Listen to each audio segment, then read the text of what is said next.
aula de hoje nós vamos falar sobre a invariância das teorias.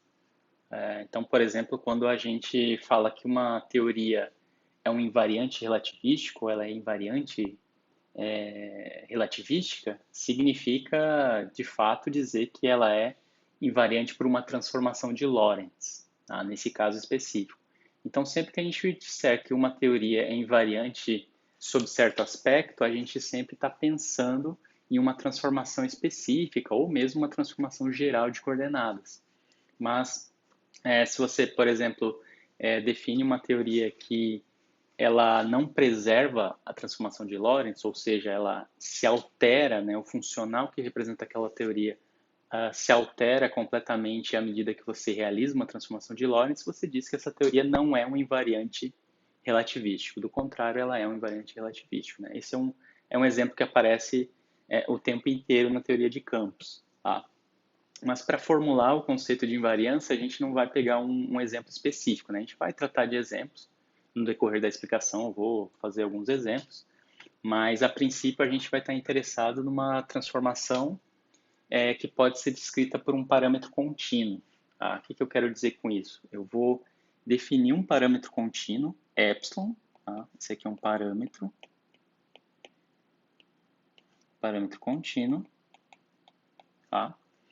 E ele vai rotular a minha transformação.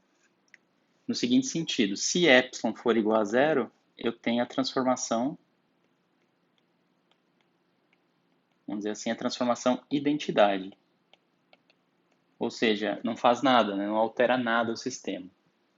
É como se x fosse para x, y fosse para y, ou, melhor dizendo, x' vai em x, y' vai em y, t' vai em t. Ou seja, eu só renomeio as variáveis, eu só mudo o t por t' e ele não se altera. Né? Eu não modifico em nenhum aspecto as minhas variáveis dependentes e independentes antigas. Tá?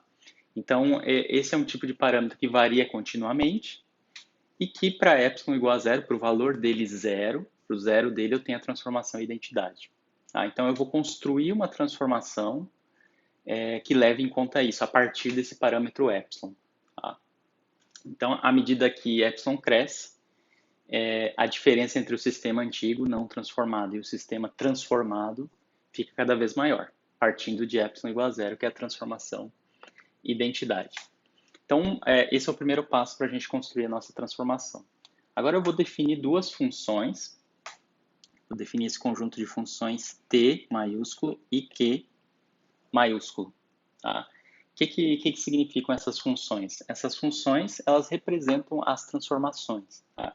Elas vão tomar a variável independente T, tá?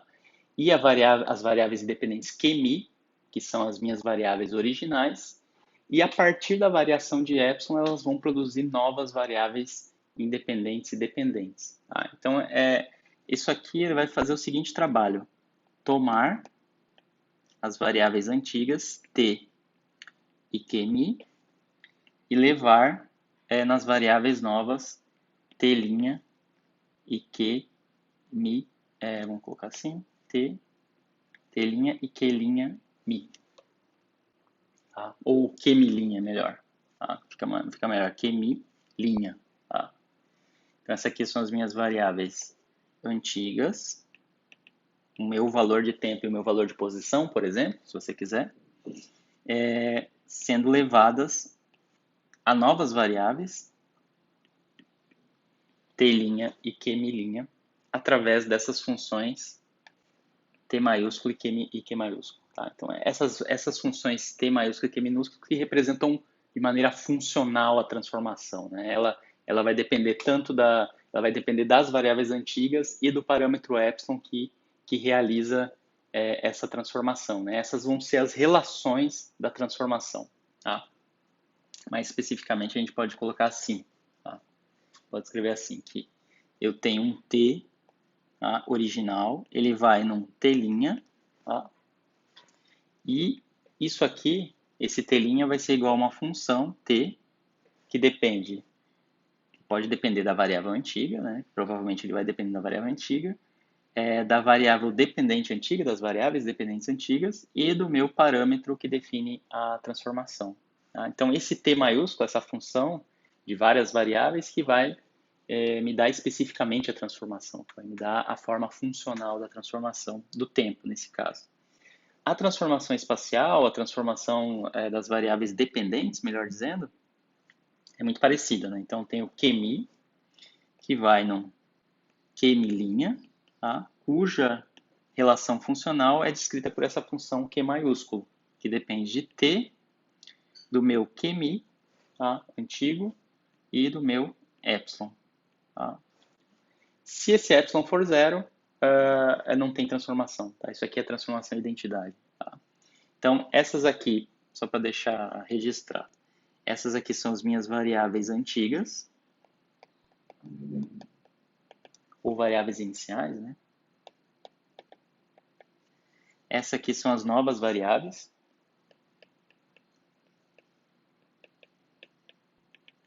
E essa aqui são as regras de transformação, tá? As relações de transformação.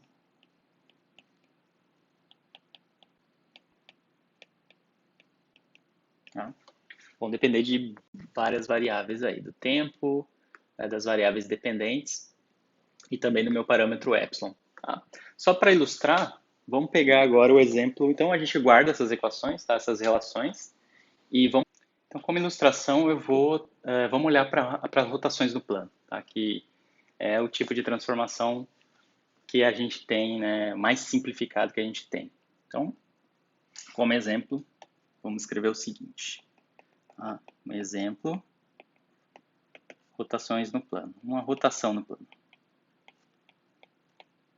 Tá? Vamos identificar quem é o nosso epsilon, quem é o nosso parâmetro da transformação nesse caso. Tá? Então, para início, eu tenho aqui meu sistema, meu plano, né, identificado por essas coordenadas. Deixa eu só trazer isso mais para cá. Tá? Então, aqui eu tenho meu sistema original, x, y, tá? Que determina os pontos nesse plano. Tem um certo ponto P definido nesse plano, então esse ponto P tem coordenadas x e coordenadas y nesse sistema. Tá? Agora eu vou olhar para um outro sistema que está rotacionado em relação a esse primeiro, tá? Um sistema x' e y'. Então eu tenho aqui o meu x' e aqui eu tenho o meu, vou fazer aqui, meu y'. Tá? Então aqui y' e aqui o meu x'. Tá? A posição do objeto ela não pode depender da minha escolha de sistema de coordenadas. Né? Um vetor que determina a posição desse ponto P ele não pode variar à medida que eu troco o sistema de coordenadas. Né? Isso não é uma coisa que a gente quer dentro da física. Né? A gente quer uma descrição unificada, uma descrição que não dependa dessa escolha de eixos. Tá? Nesse novo sistema, as coordenadas são, vamos colocar aqui, as coordenadas vão ser x', né? E a coordenada y', tá? São as coordenadas nesse novo sistema. Mas qual a diferença entre o sistema linha e o sistema não linha? É porque nesse caso aqui eu tenho uma rotação. Né? É como se o sistema x' e y tivesse rotacionado em relação ao sistema y e x. Tá? Então eu tenho um ângulo aqui que eu vou chamar de epsilon. Tá? Esse é o meu parâmetro de transformação. Se epsilon for zero, eu tenho a transformação identidade e não há rotação. Né? Então, se epsilon for zero, tá? Não há rotação. Não há rotação. E, portanto, é a transformação identidade. E, portanto, temos a transformação identidade. Aí eu tenho, por exemplo, x indo em x' simplesmente e y indo em y'. Não muda nada. Agora, se epsilon for diferente de zero, tá? Se epsilon for diferente de zero, aí eu tenho uma lei de transformação. Tá? Eu não vou deduzir essa lei de transformação, você pode fazer olhando para a geometria aqui do problema, tá?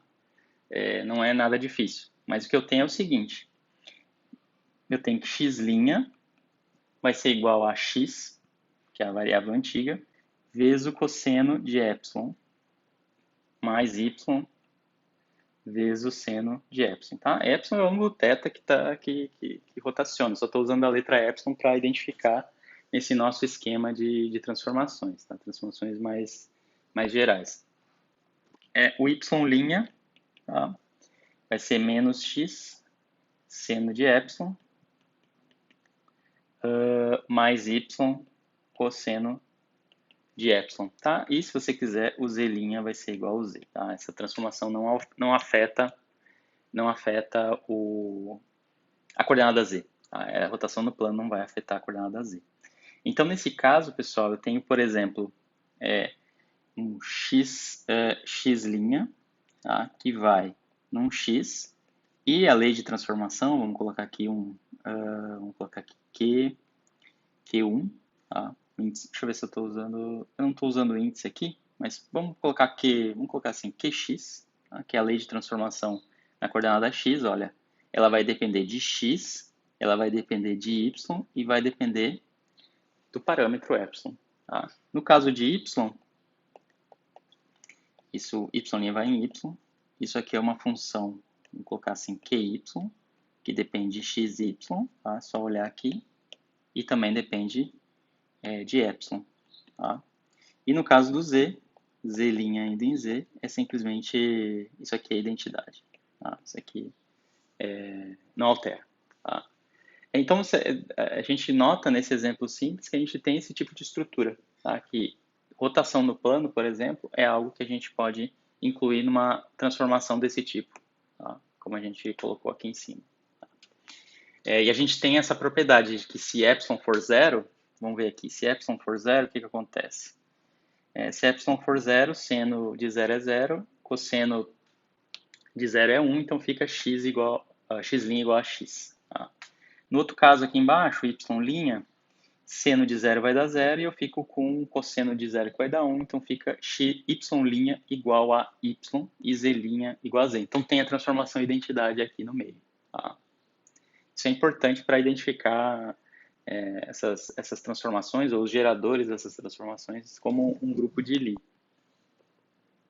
Um outro exemplo que eu quero trazer, mas é bem simples, só para a gente discutir essas questões gerais, é a transformação de Lorentz. Tá? Um outro exemplo, tá? É a transformação de Lorentz.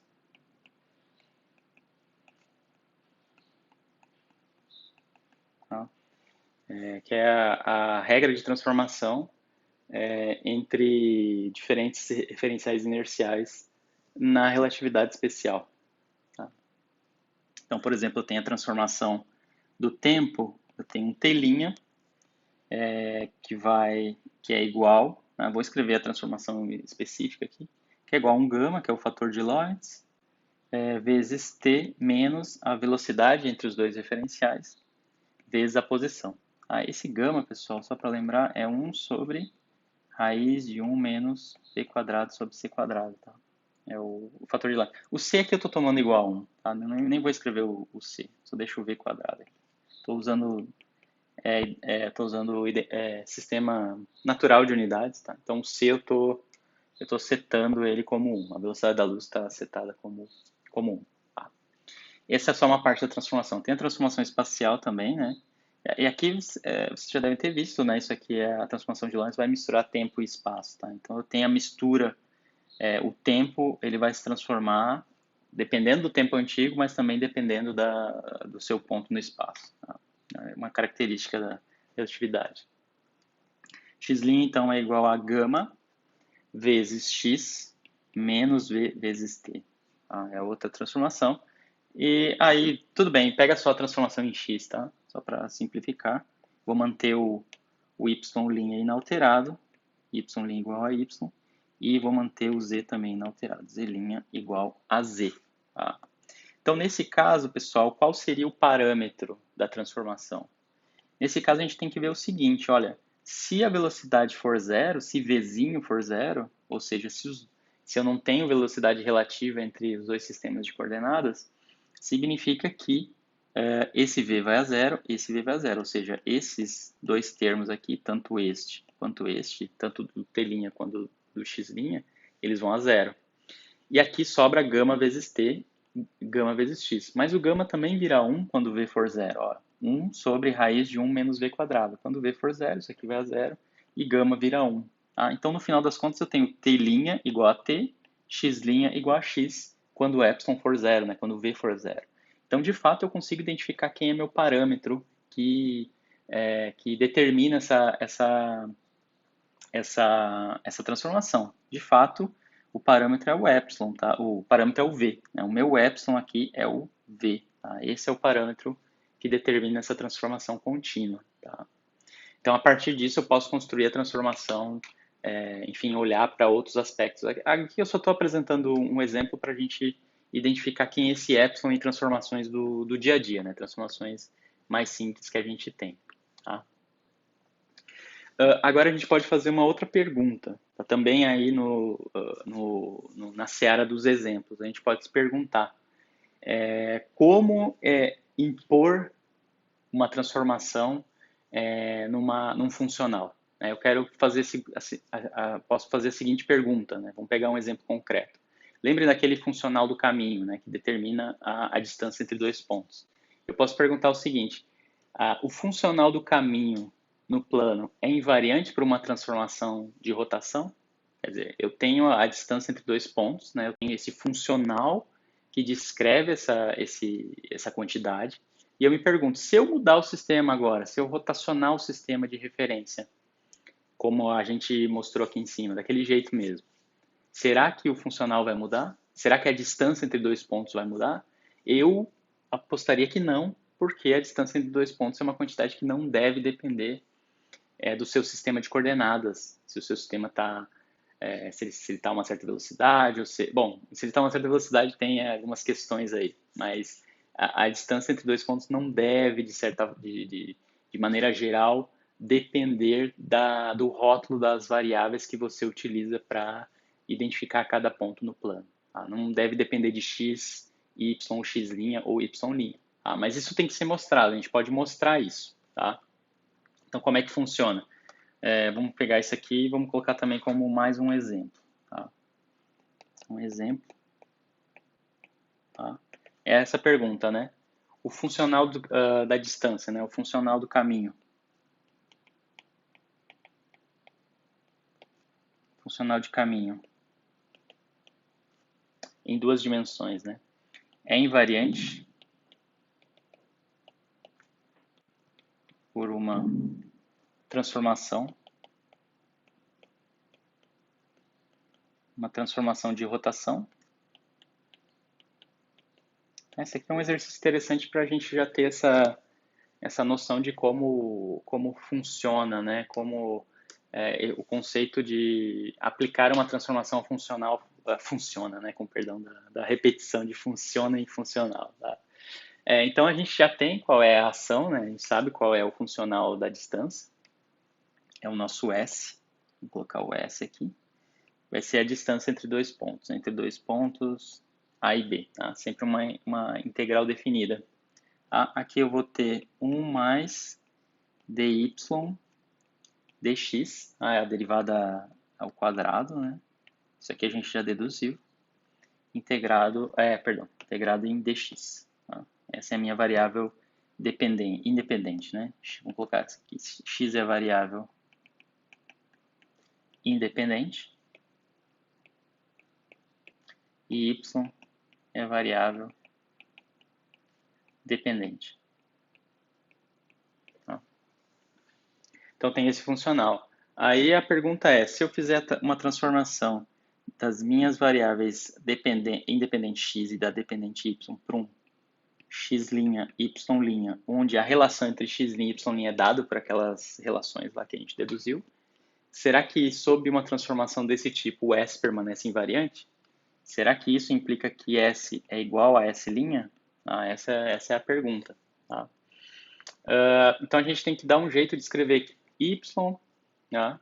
A gente tem que dar um jeito de escrever quem é x em termos de x', y' e substituir no S, né? Porque a princípio eu tenho a relação entre de x' para x, ou dado x e y eu tenho x', agora eu tenho que fazer a transformação inversa, né? Eu tenho que encontrar a transformação inversa, tá?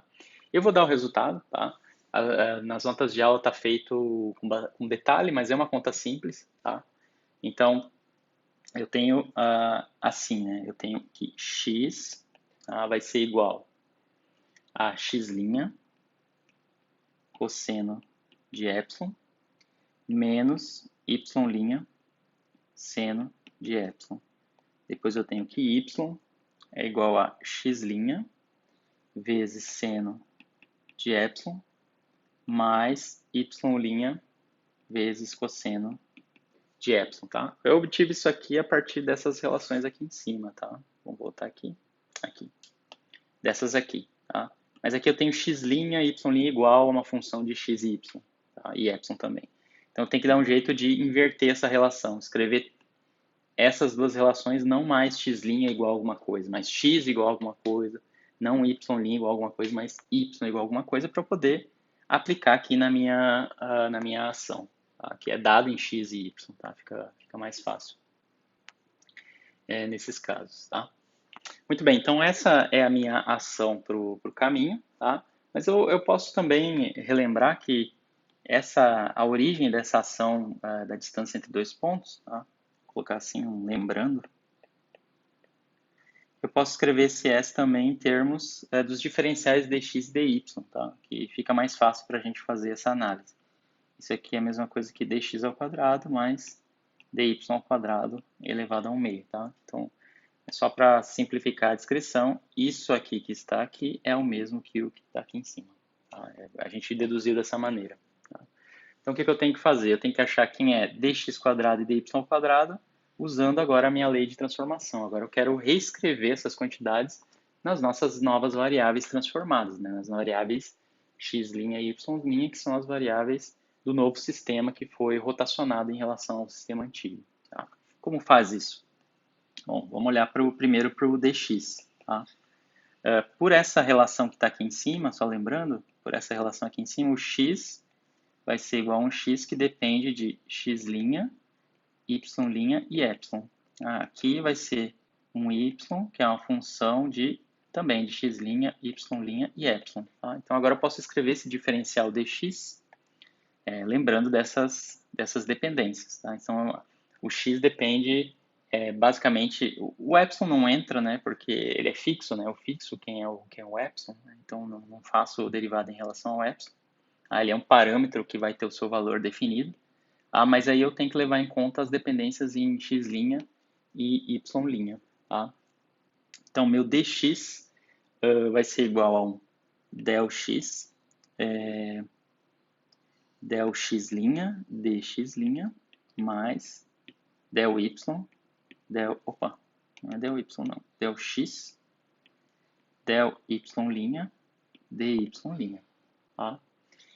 Essas derivadas aqui, essas derivadas parciais, eu posso calcular usando essas relações aqui em cima. Tá? No caso, essa relação aqui do x. Tá? Isso aqui vai ficar derivada de x em relação a x', vai ficar cosseno de epsilon dx'. Depois tem a derivada do x em relação a y', vai ficar menos seno de epsilon dy'. Tá? Usei essa relação aqui em cima. O dy, mesmo esquema, del y, del x', dx' mais del y,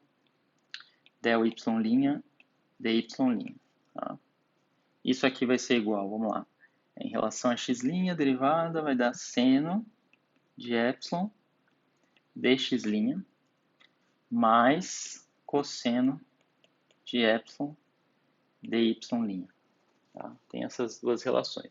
Agora, se elevar ao quadrado, né, que é justamente o que eu tenho aqui dentro, vamos ver o que acontece. Tá? Então, é só mais um cálculo, tá, pessoal? Dx ao quadrado, tá? Mais dy ao quadrado.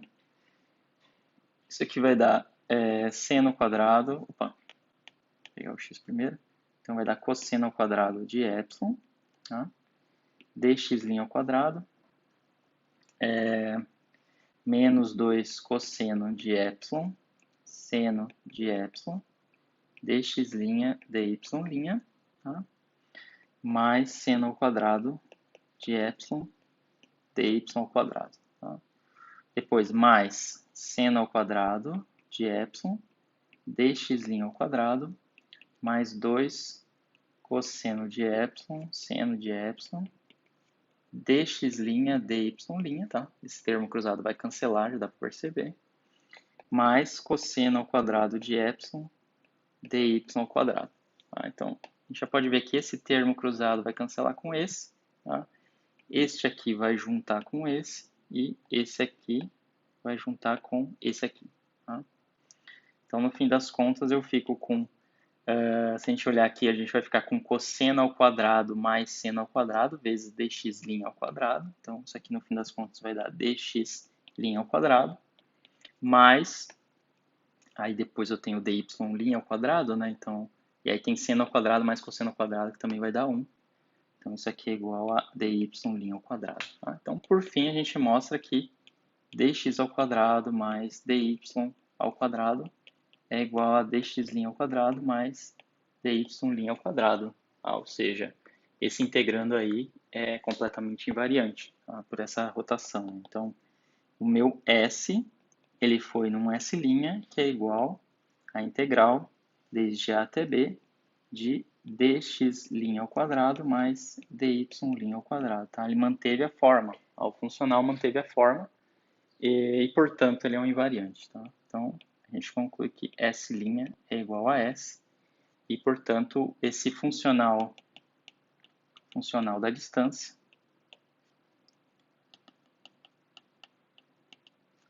é invariante por uma rotação no plano. Tá? Como a gente já esperava. Tá?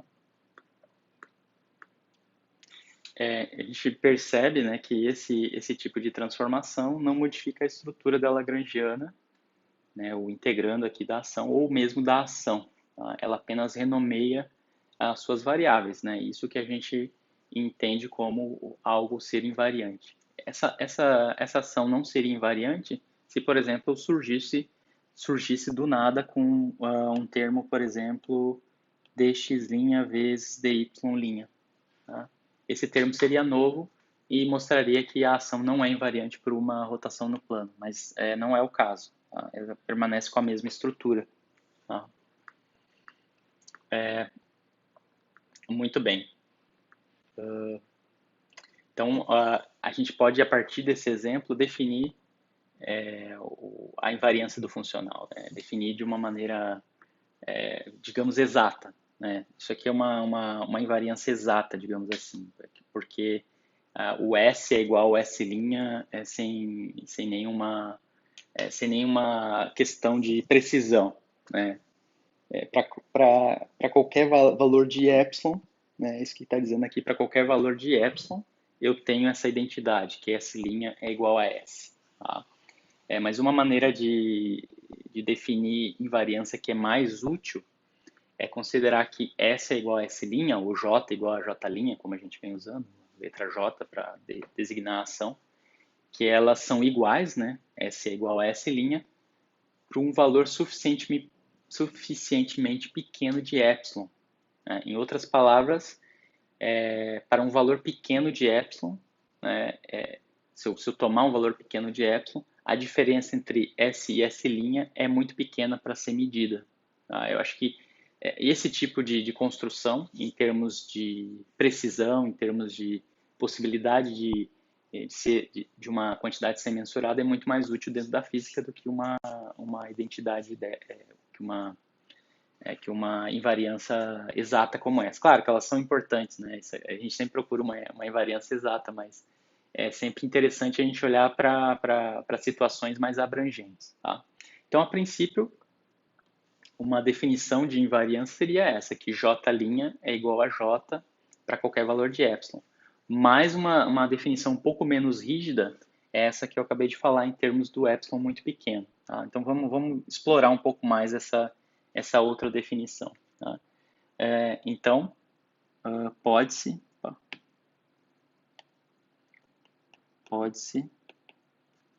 também definir a invariância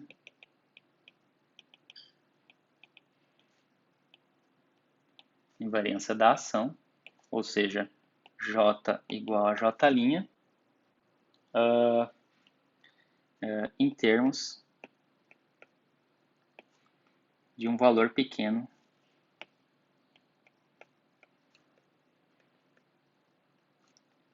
de epsilon, ou seja, J é igual a J', ou vamos colocar assim, a diferença entre J e J' é muito pequena